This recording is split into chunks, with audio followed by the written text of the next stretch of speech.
State Bank and Trust has been invested in Winfield and Marion County for more than a century, and today we remain deeply committed to meeting the needs of local families and businesses with excellent financial products and friendly down-home service. But more than that, we're dedicated to supporting the growth, success, and well-being of our community as a whole. Because when it comes right down to it, there's nothing more important than community. And just like our outstanding city officials, police, and fire departments, you can count on State Bank and Trust to help make Winfield and Marion County a great place to live for everyone who calls this area home. Hello everyone, this is Chuck from Span Hardware in Winfield, Alabama. Good to be with you today, and I just want to let you know we've got some new things this year for the spring season. As you can see, Stihl now has the lawnmower. We're going to have a full line of the Stihl zero-turn mowers. We have a full line of the Stihl weed trimmer and chainsaws. Just about anything you need to maintain your home this spring and summer. From lawn and garden equipment to paint to hardware, anything you need. Come see us. We'll help you if we can. Thank you. This is Eric Simmons from Furniture Depot. We have a store in Guin and Fayette. We've been serving the people of Northwest Alabama for 23 some odd years. We'd like to be your furniture store if you'd let us. And we'd like to thank you for your business this past year and invite you to come and shop with us this coming year and for the years to come. Merry Christmas and have a Happy New Year. Hello, Lee Hines here, owner-operator of Alexander's Heating and Air Conditioning. We've been family-owned and operated since 1954, proudly serving Marion, Fayette, and Lamar County. We are carrier factory authorized dealers, but service all makes and models. We specialize in residential and light commercial HVAC systems. So as we get ready to enter another hot Alabama summer, please remember Alexander's Heating and Air for all your HVAC needs. Tom Bigby Electric Cooperative was formed for the need for electricity to the local citizens that were living in the rural areas of Marion, Lamar, and portions of Fayette counties. This line consisted of 12 miles and 22 consumers on the road from Guin to Sulligent. Between then and now, there has been a lot of hard work and dedication from a great number of people to make this cooperative what it is today. Tom Bigby Electric Corporation would like to thank each member. You can contact us today at 205-921-6712. Your story starts at Bevel State Community College. Whether you are just starting out or starting over, Bevel State has an opportunity that is right for you. With 5 locations serving 7 counties, you don't have to go far to start your own success story. Plus, with tuition lower than 4-year colleges, you won't need to spend more for a great education. Visit us online at bscc.edu to learn about your options for seamless academic transfer and high-demand career tech and health science offerings. Let us help you tell your story. Enjoy our amazing on-site restaurant and bar with a lunch buffet every Sunday. Relax with a quick getaway with your family and make a splash in our outdoor pool. Book your next event with us. Call us at 205-468-4625.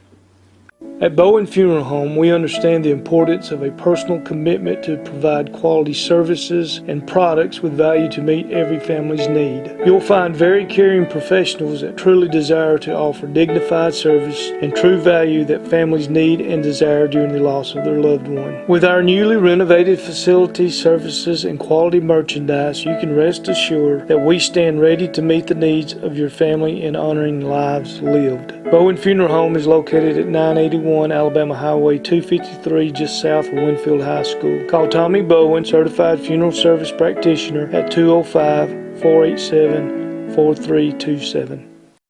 Bless each one just in this room and got good health. Bless those that have lost loved ones.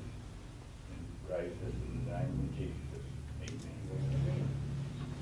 I pledge allegiance to the flag of the United States of America and to the republic for which it stands, one nation, under God, indivisible, with liberty and justice for all.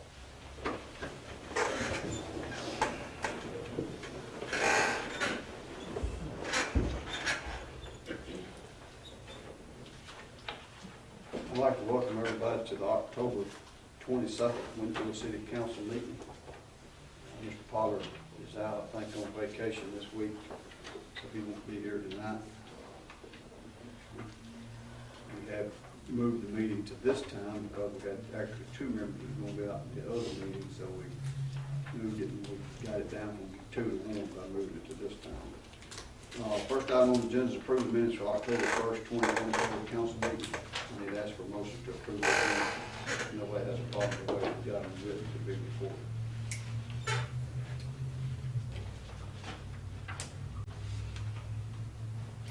Larry made a motion, Gina second, all in favor. The next item on the agenda is approve electronic signature policy orders 984. Everybody looked over this, we've got a copy of it. It's authorizing city departments and offices to create and retain electronic records and convert written records to electronic records, authorizing the use of electronic signatures and adopting an electronic records management policy. Everybody had a chance to know about doing this today. I can read this ordinance number next, I guess.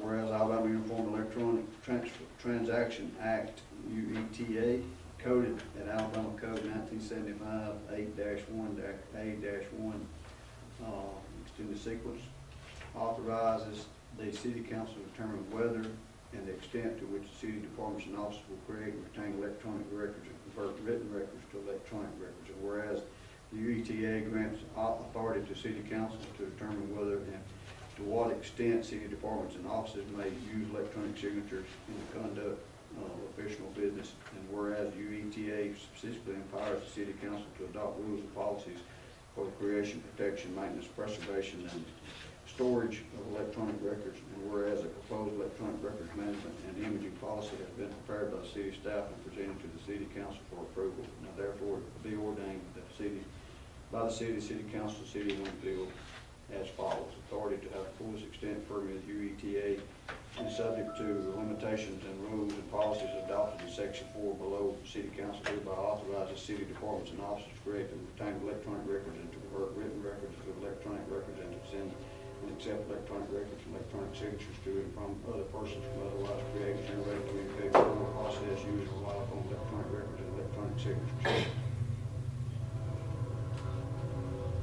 Ask for a motion to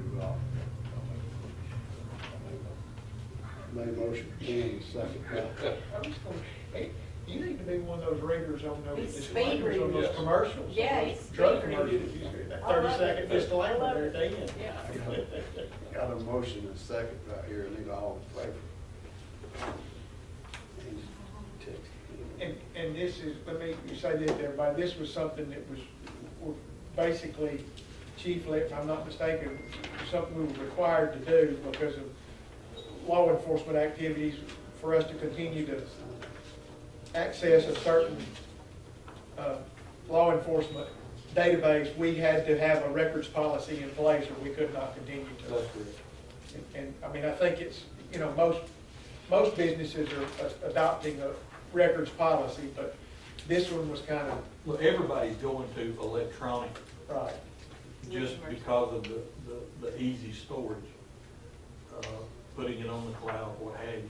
And you just need a means of knowing how that's secured and what have you. And we could not continue to, as a police department, there were certain databases we could not continue to access for information. Especially federal. Until we had this policy in place. And that was the real driving force behind doing it now, is that was required.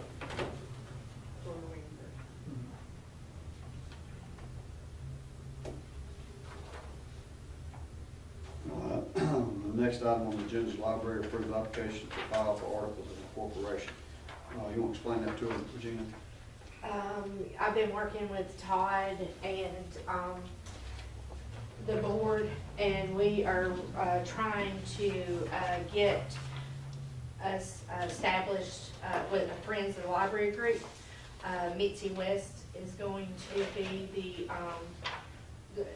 she's helping and wanting to. She's already got up several people who are willing to be on the Friends of the Library, make the board, get things going. I got the articles of incorporation written. Todd has looked over those, and he is ready to file upon approval with the city. Is that right, Todd? Is there anything else I need to say? The city has to, it's like the Friends of the Park, the city's got to approve of the filing of that. And this is to help me with grants. I mean, I have run into issues where once they ask, are you 501c3, as soon as I click no, I can't get any further. I've been able to get past that up until here recently. There's several grants that I would love to apply for, but because we are not a 501c3, I'm not able to. But let me ask you a point where Todd, and maybe you can help clarify it. Everybody will probably assume that municipalities is exempt from 501, but it's my knowledge now that they're not. We're not, right. So that's why you're having to apply, because it's keeping you from doing certain things for grants because you're not in that classification. Yes, sir. Even though you are represented by a municipality. Yes, sir. It's just the same reason the park ran into that problem. That's the reason we did the Friends of the Park. And their sole purpose, the sole purpose for the Friends of the Park and the Friends of the Library is to help and support that library or that park. That's their sole business purpose. Everything they do is for them. But it's a separate organization. It's a 501c3 organization. That probably might help you for somebody wanting to donate to that cause. I mean, there is already a tax clause for public libraries that I include on receipts to let people know that you're still tax deductible with donations, but it's just applying for grants. Like it used to ask 501c3 or public library. Or I could even like find out who is governing the grant and I could call them and they would give me a code and I could get through.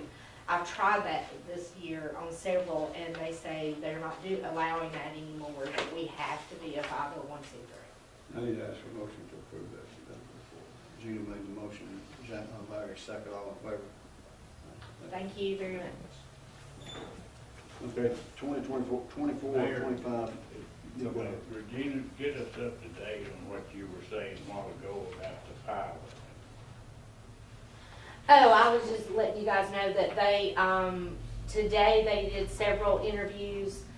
We're having the job fair next Tuesday, and they have booked spaces at the library for every Tuesday. They're going for hiring to do their hiring and interviews. Okay, I knew some of them wasn't in here when she had said. Yeah, No, that's I'm glad you fine. brought it up. There's a big response. There's a huge response, yes. Like How we're many? even worried about the parking next Tuesday, but I met with Hunter and Russ are the two managers that I've been talking to, and that we're doing the interviews today. And I let them know, and told them that they may, want to let, the ones coming for interviews, if it's full, to park over at the church.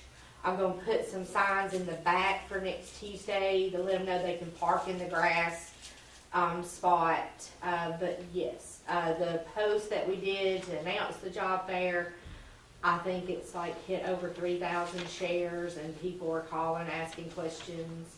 So the only place that this is for pilot, the only place it's advertised is on Facebook, or tell me how people use it. Well, we send it to the newspaper. We do it on Facebook, and we also send it to 49 County News, what's happening. Debbie, I think, should have put one on the, I sent her the flyer. We emailed her the flyer, so she probably put it up on the bulletin board. But as far as I know, I don't know if they are, advertising it. She just emailed me a flyer with Tuesday's information. for the job fair, but they already had people set up for interviews. Because you can apply online. There is a website on the flyer and a QR code, and people can just scan the QR code and go ahead and apply, and then for those people who have already applied, they're setting up interviews every Tuesday and meeting them at the library. How long is this going to go on? They said probably up until December.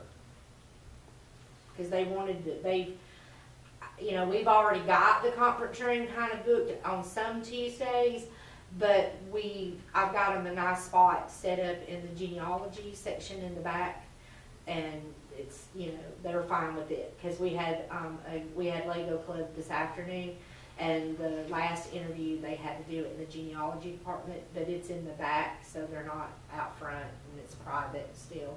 I mean, my desk is close by, but they're not. They were fine with it. Because originally she had just talked about a couple of days, and then they came in this morning straight up and said they would love to, use the library every Tuesday. And of course I said, sure, we'll find them. I said, we'll find you a spot that you can, get to. Just keep us up to date, how that goes. I'm curious as to how many people show up for the jobs. Okay. Kind of gives me idea of what the workforce looks like. I think he told us they were looking to hire 60 for now out of this job interview and the interviews they're doing in the next couple of days, or the next couple of weeks. That's pilot only? I did not ask a question about if it was going to be on the food side too. Is that what yeah. The job fair next Tuesday is for pilot only.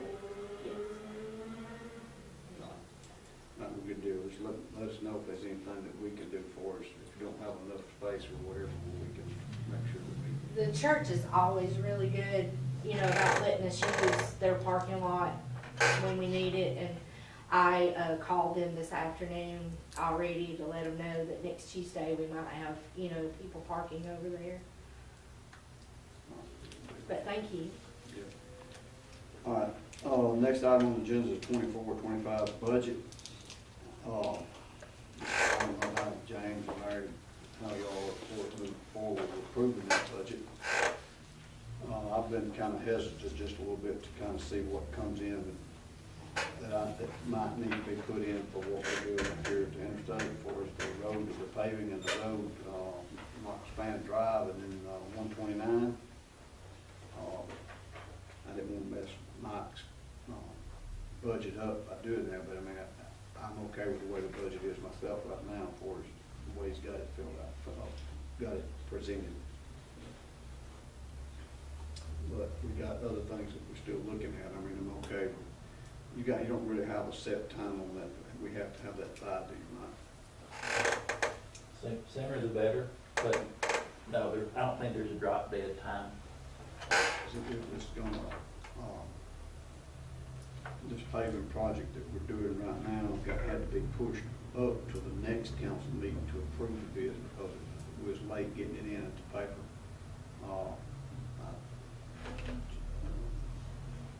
Luke, we reached out to Luke. He said that it would be enough time in this next council meeting. Mayor, just to touch on something you mentioned, we did include in the budget about $580,000 for our expenses, whether it's engineering or grant match for the turn lane. So there's money that's in the budget. Yeah, but I've got to get an estimate on what it's going to cost on Michael Span Drive. Are you familiar with that? A little bit, yes. The traffic for pilot's actually not going to come directly off 129. It will, but it's going to go on to a city street, which is not going to be Michael Span Drive, and then go into the pilot. So we're going to be responsible for that city street. Eventually, that city street will all the way through to County Road 47, or to come in and tie into Bruce's property. Can I circle back to that? I did not include any monies out of special accounts for Alabama Trust Fund. Some of these that are for road improvements none of those accounts were budgeted in here. So that money's But you had the amounts, available. you had them back, you had the monies that was available in that budget, but it was not included in that budget. You Yes, had, I've you showed the I've amount of simply money. left those out of the budget. So you've got quite some bit that can be used for paving, for road, that's not even budgeted, but it will be available. But this is gonna be done, and this is gonna be for probably the next, I'm gonna say the next 3 years, probably. The next 3 years, this is gonna be something that we're gonna have to visit every year for the next 3 years, because we're gonna have to do it in phases, because what we're doing right now, as I said in the last council meeting, is the first phase is just to get the state to where they can go in and out for title. Future development means we gotta do more on down from that entrance back toward the interstate, for as widening on the interstate and possibly traffic signals, traffic lights at on both sides and different things. So it's going to be done in phases, but that's going to allow me to be able to apply for different grants other than what we've got right now. We can apply for CDBG possibly, and then apply for A-TRIP as well. But it's going to be done probably over the next 2-3 years. I say it's going to be a process. And so we okay with tabling that possibly the next council meeting? Everybody, I need a motion to table it. I guess Todd said in a second. Got a motion, Gina, second. Tim, all in favor of table it. All right, next item on the agenda is old business. Gina, go ahead with. Well, I was going to ask about this, and but I haven't had time to read it. So, wait. Is that what we were talking about earlier? No, this is this ordinance. Oh. And I was just going to say, Yeah, you need to stay read down it. there. Need to study that. Long haul. Tim? You got dirt? All courts, unless they will get the concrete down. Yeah, I haven't had time to cure yet, Jane. Good to cure. It is. 30 days. So I guess we're gonna let them get together with the other park rec that's gonna help them paint that, I think. Well, Gina's not here for me to touch base with it, but I think that's where we're at on that. Larry, you got anything? Brett helped me out with this. Then we've got a slab over there behind the old Armorywood police station is now. Around back, it's already got a drain, but we need some kind of top over that where they're washing cars. Over there's a lot of them's black, and that soap's gonna dry on them in hot weather. And we need to get a top put over that slab. And I had the measurement, and I told Gary Sunday, he gave me one price of a fellow to attach it to the building versus buying one outright to cover it and set on it. And his price of attaching to the building is about $3,000 cheaper than what I've got so far. What was it, Roger gave a price, Brett, something like 43. I don't remember. Anyway, I know the next item, just getting one big enough to cover that slab, it's like gonna be $3,000 something more was the cheapest, and I think. That's one of those metal frame type. Yeah, this one unit that sets over it. I've got the measurement, but I come off without them. You got a close idea what those measures were, Brett? No, sir. It's like 42 by 20 or something. It's pretty long slab, and about 20 foot from the bottom. Do you remember what the dollar amount was? I know you said how much less it was. Well, Roger, the only quote I've got directly, other than going to Fayette and checking other places on one just big enough to sit over it, and his price was a lot better, and I'd rather have it attached to the building. But his price was a lot cheaper than the rest of them. But I'll get us more information. I'll get with Brett, and we'll have more information maybe by the next meeting. Yeah, I'll do that. Brett had mentioned that to me before. You didn't send me any information on it, did you? I quoted, they were running a deal, the only place I've checked is up there at Hamilton, right there before you get to the jail. And I quoted one up there, which they were running a sale, and it was like 20% off for X amount of days, but it was, $27.44.80, and that was a 20-foot horizontal side panel cut with a gable end on both ends, and it would attach to the building. They would attach it. They would come out, set it, attach it to the building.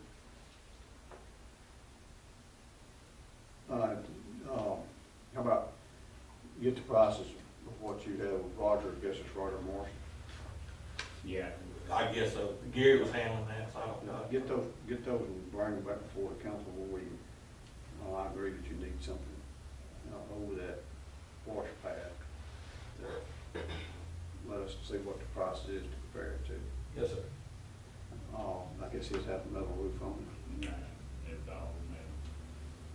It's like, see, this lifelong funeral guy here that's happy to wash your lunch. Dark, big old dark cars, big old long dark cars, and you gotta have something covered. I like washing them in the rain. That's the best time to wash them. It is. The black is good.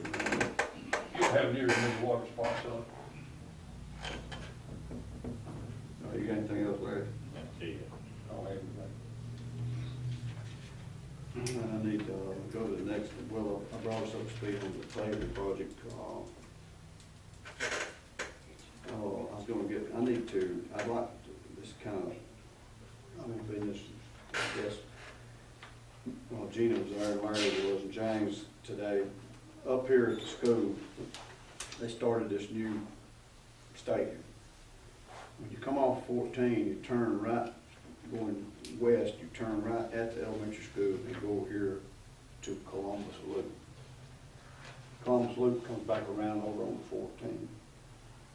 I need to get Todd to look and see since that stadium's gonna be where it is, Todd, I think what we need to do is look at the amount of traffic, which Brett and I can tell us.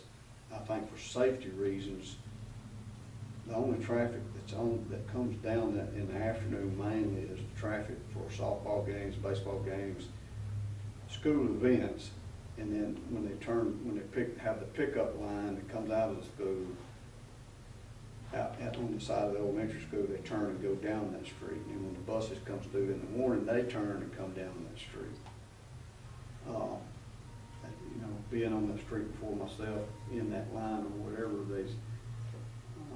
traffic, for some reason, traffic seems to pick up speed between 3 and 6. There's a lot of times that it could be kind of dangerous when the bus is coming out there, for somebody coming down this way, coming back east on that road. But what I'm getting at is I'm not sure that that's a city street to start with, because Columbus, at that end, on 253, I think it's called School Street, School Drive or something, isn't it, Fred, at the high school intersection? Yes, sir. And all that does is come around and go by Columbus Loop. But what I'm thinking we might need to try to do is at the west end of the elementary school, I ain't saying close that street to where it goes to 14, comes off 14 to Columbus Loop, but past Columbus Loop where it goes down and comes back around to 14. I think from there west, between the new stadium that they're building, the baseball field, the high school and the elementary school, I think that needs to be a school street. I think we need to look at, see if it actually is a city street.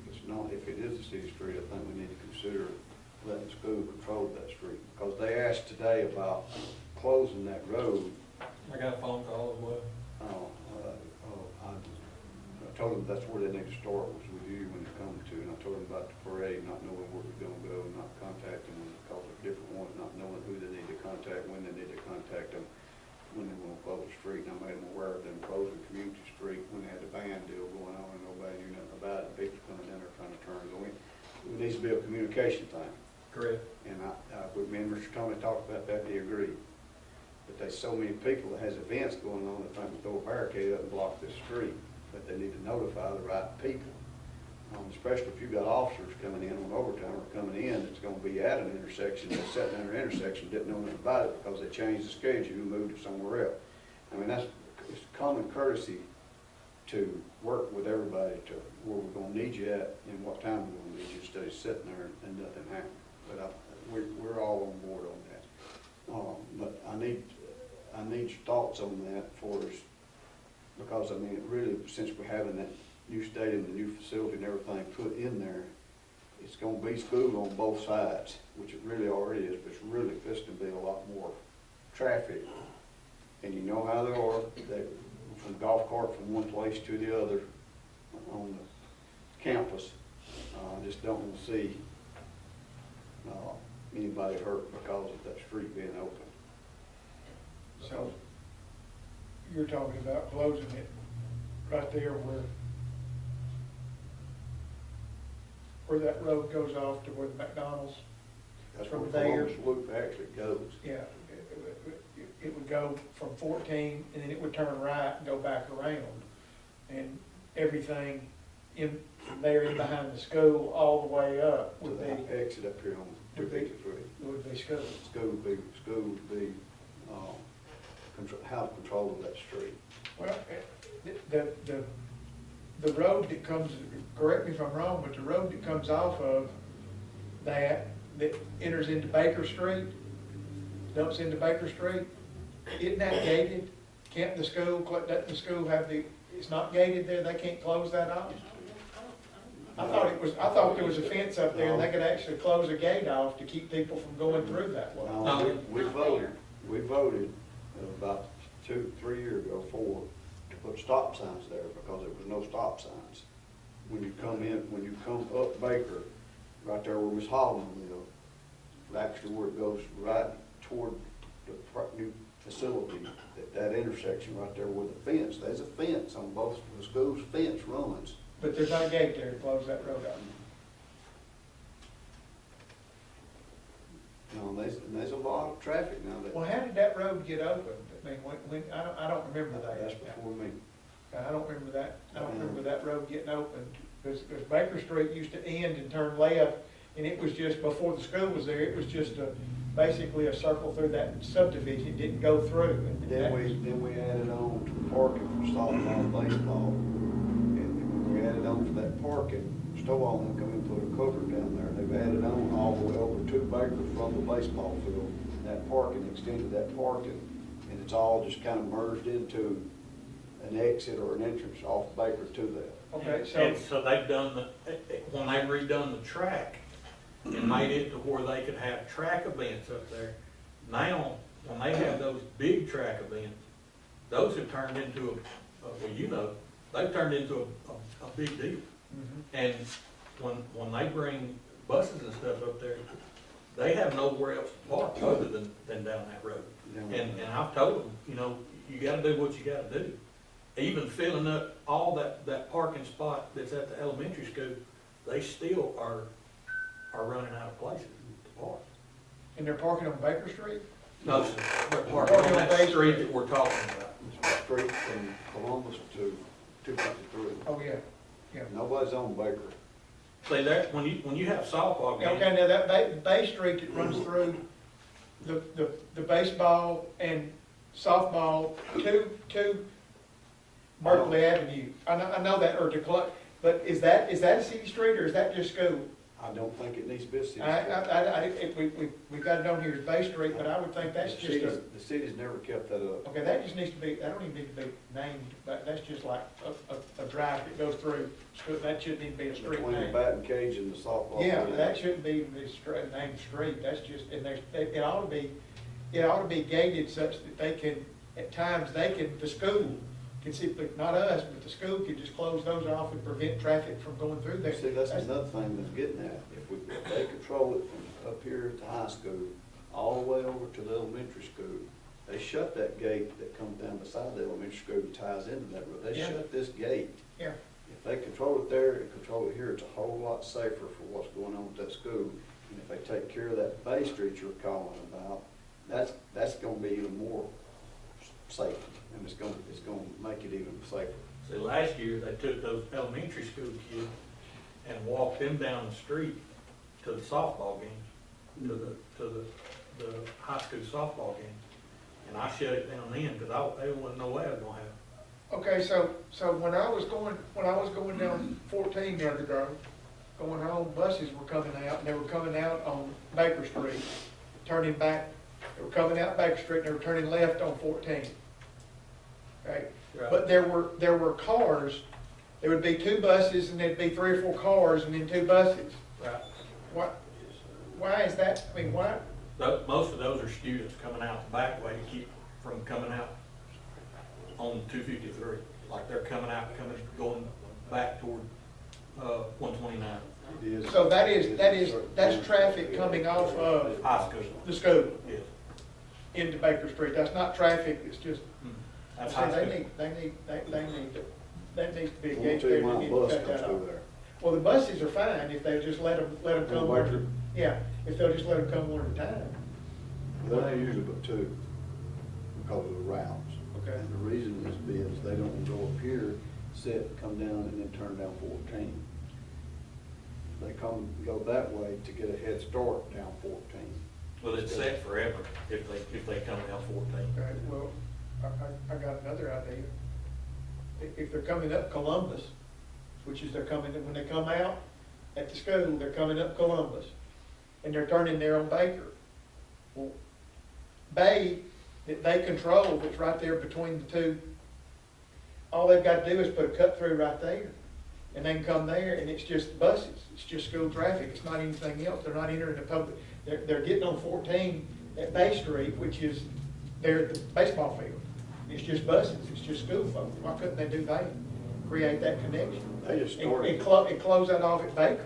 There hasn't been that much traffic for buses coming back this way until the last 2 or 3 years. Okay. And that's they just did something. make everybody go all the way around and come out. Okay. And they still could do that Okay.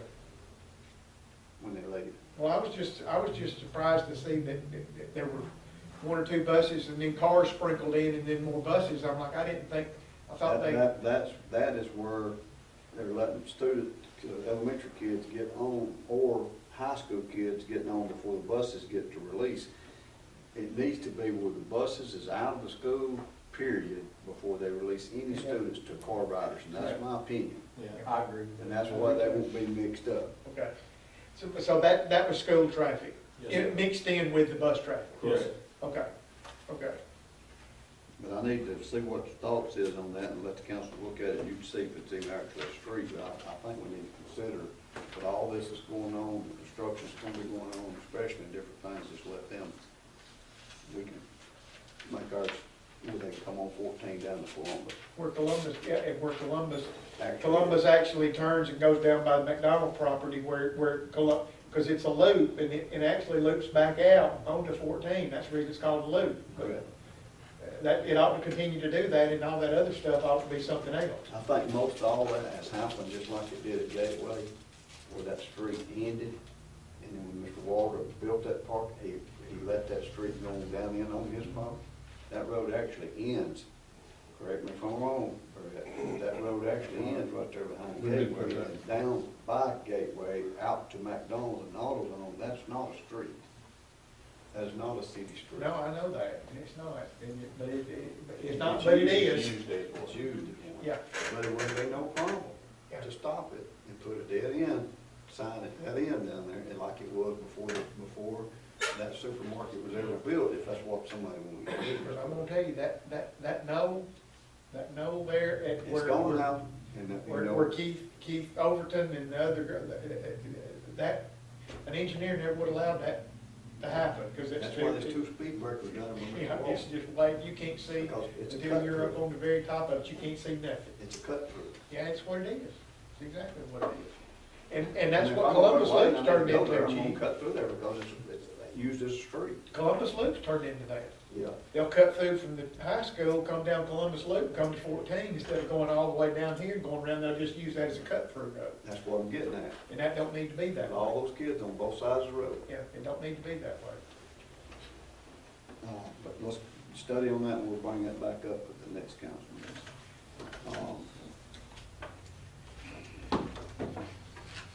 That's all I got. The next item on the agenda is approval of accounts payable. They ask for motion to pay the bills. Tim made a motion. Larry second. All in favor?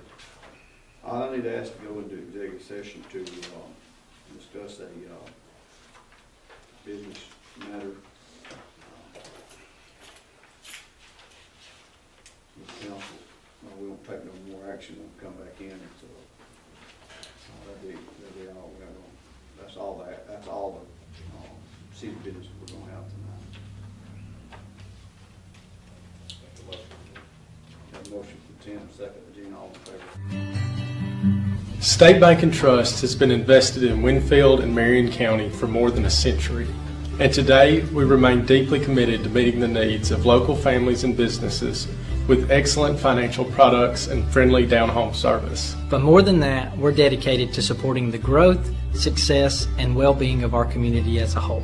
Because when it comes right down to it, there's nothing more important than community. And just like our outstanding city officials, police, and fire departments, you can count on State Bank and Trust to help make Winfield and Marion County a great place to live for everyone who calls this area home. Hello everyone, this is Chuck from Span Hardware in Winfield, Alabama. Good to be with you today, and I just want to let you know we've got some new things this year for the spring season. As you can see, Steel now has the lawnmower. We're going to have a full line of the Steel zero-turn mowers. We have a full line of the Steel weed trimmer and chainsaws. Just about anything you need to maintain your home this spring and summer. From lawn and garden equipment to paint to hardware, anything you need. Come see us. We'll help you if we can. Thank you. This is Eric Simmons from Furniture Depot. We have a store in Guin and Fayette. We've been serving the people of Northwest Alabama for 23 some odd years. We'd like to be your furniture store if you'd let us. And we'd like to thank you for your business this past year and invite you to come and shop with us this coming year and for the years to come. Merry Christmas and have a Happy New Year. Hello, Lee Hines here, owner-operator of Alexander's Heating and Air Conditioning. We've been family owned and operated since 1954, proudly serving Marion, Fayette, and Lamar County. We are Carrier Factory authorized dealers, but service all makes and models. We specialize in residential and light commercial HVAC systems. So as we get ready to enter another hot Alabama summer, please remember Alexander's Heating and Air for all your HVAC needs. Tom Bigby Electric Cooperative was formed for the need for electricity to the local citizens that were living in the rural areas of Marion, Lamar, and portions of Fayette counties. This line consisted of 12 miles and 22 consumers on the road from Guin to Sulligent. Between then and now, there has been a lot of hard work and dedication from a great number of people to make this cooperative what it is today. Tom Bigby Electric Corporation would like to thank each member. You can contact us today at 205-921-6712. Your story starts at Bevel State Community College. Whether you are just starting out or starting over, Bevel State has an opportunity that is right for you. With 5 locations serving 7 counties, you don't have to go far to start your own success story. Plus, with tuition lower than 4-year colleges, you won't need to spend more for a great education. Visit us online at bscc.edu to learn about your options for seamless academic transfer and high-demand career tech and health science offerings. Let us help you tell your story. Enjoy our amazing on-site restaurant and bar with a lunch buffet every Sunday. Relax with a quick getaway with your family and make a splash in our outdoor pool. Book your next event with us. Call us at 205-468-4625.